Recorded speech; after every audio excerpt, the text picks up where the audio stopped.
Unandi était une jeune femme de la tribu Langeni, connue pour sa beauté et son caractère fort. Elle rencontra Sanzangakona, le chef du clan Zoulou, et ils tombèrent amoureux. Cependant, leur relation était compliquée par le fait qu'ils venaient de tribus différentes, ce qui était mal vu dans la société zoulou de l'époque. Malgré cela, Unandi tomba enceinte, et Sanzangakona la prit comme l'une de ses épouses, mais cette décision fut controversée. Leur relation fut mal acceptée par la famille et les conseillers de Sanzangakona, qui voyaient en Unandi une étrangère. Elle fut souvent rejetée et méprisée par les autres épouses du chef, qui la considéraient comme une rivale. Lorsqu'Unandi donna naissance à un fils, Shaka, les tensions autour de leur relation augmentèrent.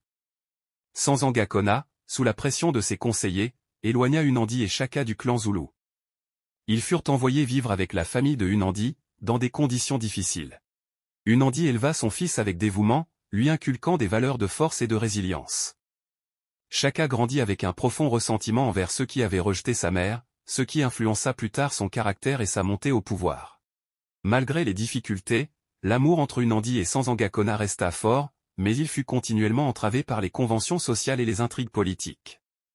Leur relation, bien que marquée par des moments de tendresse, est restée une tragédie en raison des circonstances qui les entouraient. L'histoire de Unandi et Sanzangakona est emblématique des défis de l'amour dans une société divisée par les traditions et les rivalités. Leur fils, Shaka Zulu, devint l'un des plus grands chefs de guerre de l'histoire africaine, mais son ascension au pouvoir est née des luttes et des sacrifices vécus par ses parents.